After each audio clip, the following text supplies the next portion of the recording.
কালকের লাঠিচার্জ তোমরা এবারে বুলডোজারটা আটকাতে পারলে না, কি বলবো?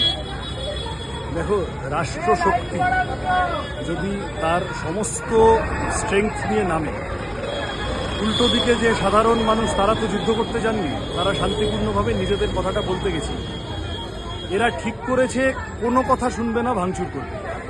তার জন্য রেল পুলিশ, এখানকার পুলিশ, তার যত রকম ভাগ, যত রকম পেটানো বাহিনী, সমস্ত এনে হাজির করা, জেসিবি, ব্যারিকেড, এই সাজো সাজো রব দেশের নাগরিকদের সাথে প্রতি গৃহযুদ্ধ ঘোষণা করা। প্র্যাকটিক্যাল কি চেয়েছিল এই হকাররা? প্ল্যাটফর্মের ব্যবসায়ীরা, হকাররা আছেন, নিকটবর্তী অঞ্চলের ব্যবসায়ীরা আছেন, কিছু গরিব মানুষ আছেন, থাকেন ওই অঞ্চলে, বাজার এলাকা কিছু আছে, কিছু কলোনি এলাকা আছে। আপনি রেল, আপনি আমাদের সাথে কথা বলুন, একটা বাস্তবসম্মত সলিউশনে আসা যাক। এরকম বিনা নোটিশে উচ্ছেদ করে দেবেন না।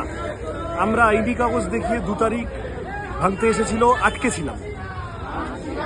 কথা হয়েছিল যে 8 তারিখ কোর্ট খুলবে এবং তারপরে কোর্টের সেই কথার ভিত্তিতে আমরা এইটা তারপরে আদালতে ফয়সালা হবে। কিন্তু কোর্টকে এড়িয়ে 7 তারিখ রাত্রিবেলা এই ভাঙচুরটা গায়ের জোরে করতে হলো। আসলে আইনি প্রক্রিয়ায় যেতে ভয় পেল, আইনি প্রক্রিয়ায় যেতে রেল ভয় পেল। রেল আসলে জানে যে তারা ত্রুটিপূর্ণ, তারা গন্ডগোল করেছে, সেটা গায়ের জোরে করতে হবে বলে তাদের